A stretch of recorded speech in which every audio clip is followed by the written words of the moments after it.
Good evening. It's Wendy in her pajamas cooking for you again, back from spring break. And yes, I did get my hair cut, so you may not recognize me as well. I donated it for lots of love. Tonight we are working on potato chowder.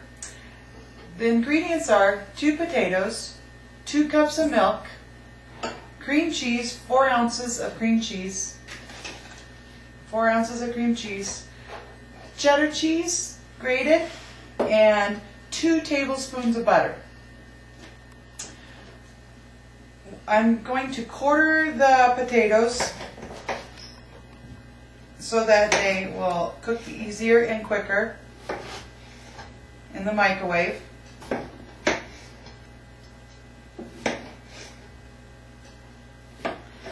And then I'm going to lay them in the cooker. You need either a bowl or something that you can put in the microwave and cook. And I'm just going to make it 1 layer. So as it lays, I'm going to just make it, put room around it so that it cooks evenly and nicely. If I put it all in one glob, it won't cook as well. So try to make it 1 layer. Bake it in the microwave for 6 minutes. I know you don't want me to cook this for 6 minutes and watch me cooking it for 6 minutes, so I already started a container. And also, yes, I'm sorry, put a lid on it so it steams nicer and quicker. I pour a half a cup of milk when I first cook the potatoes, so it isn't quite done yet. I rotate them, if you can see. I take the ones that are in the middle, put them on the outside, so that the ones on the outside, they usually get done faster than the ones in the middle cook slower. So I just rotate them nice and evenly and quickly. They are hot, so be careful when you're doing this. Test it out a little bit. Put it back in the microwave, and I'm going to cook it for another 6 minutes.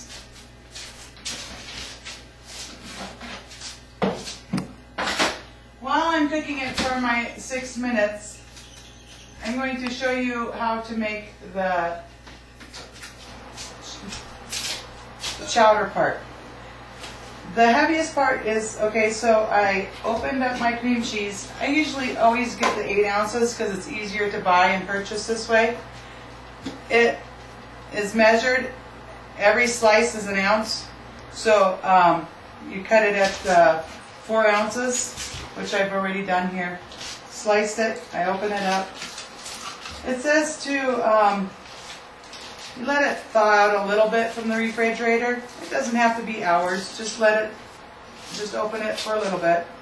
And then take a spoon, you don't have to have any fancy spoon, and you just kind of, the warmer your cream cheese is, the easier it mixes. I'll move it right here so you can see.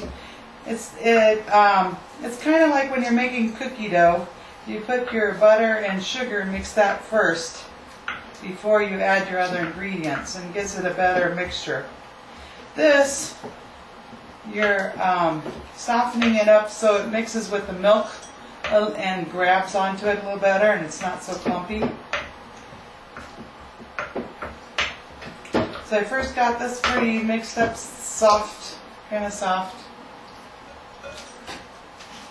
Yeah, you can use your fingers. No, it's not politically correct for me to use my fingers, so I'm going to use this other, get it going softer. I'm going to add a little bit of milk at a time, so it gradually will, because the milk is so thin and it's trying to mix to the thicker cream cheese, it's kind of like a heavier content.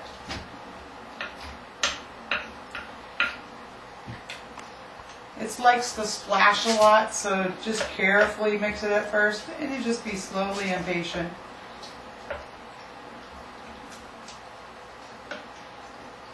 You can see how it is clumpy at first, and as you mix it, it starts getting a little bit thicker at a time. This isn't a very difficult recipe. And it's great to add other things to it. Adding ham, if you have leftover ham, you can dice it or slice it. You can add bacon. If you have like the cooked bacon, you can top it off with the bacon and some more of the cheddar cheese. I add another 4 ounces of cheddar cheese if I add broccoli to it, and you're welcome to add broccoli. You add the broccoli to the last heating so that the broccoli doesn't overcook. And I just get the frozen broccoli, add it in there, and then you have broccoli and potato soup. So this is a great recipe to add lots of things that you like to eat with it. The reason why I'm making chowder tonight is because, well, it's snowy outside again, even though it's springtime, and it makes a great meal, especially for evenings. And I got a question about what can I make. My mom sent me bags of potatoes because they were on sale during spring break. So they came back to college with lots and lots of potatoes.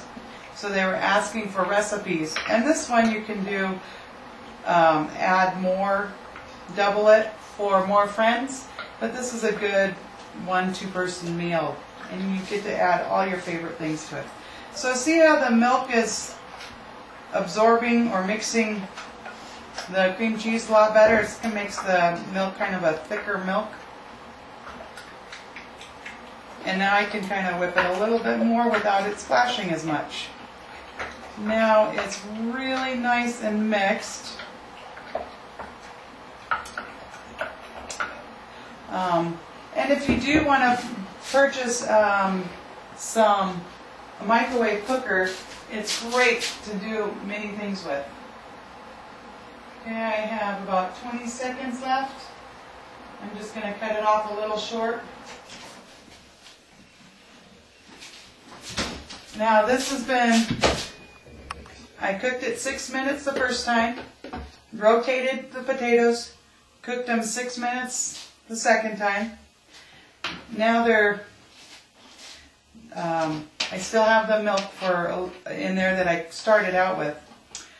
Now I need to mash them. You can use a spoon like this and mash them. And it cuts them, you just kind of cut and take some time. I'm going to use, this is a masher that I have. It goes a lot easier, but I know college you don't always have a lot of tools. This is a nice, I use it for making guacamole, potatoes, mashed potatoes. It's a quick, nice, easy masher. You don't have to peel your potatoes, you just mash them right up. And you leave them a little bit chunky. Then I'm going to add my milk and cream cheese. It has a little bit of clumps, no big deal. They'll heat up and mix nicely.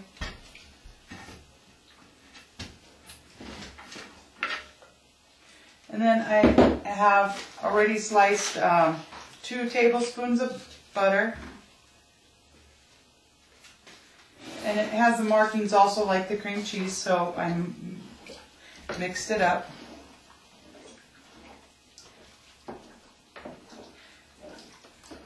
The other milk is a little bit warm in there, so my butter's already starting to melt. The potatoes are still warm, so it makes the milk a little bit warmer gradually, so it doesn't scorch. Then I'm going to add the cream cheddar cheese. You can get the white cheddar cheese and keep it more of a white cheddar soup. And I always like to save just a little bit to top it off with.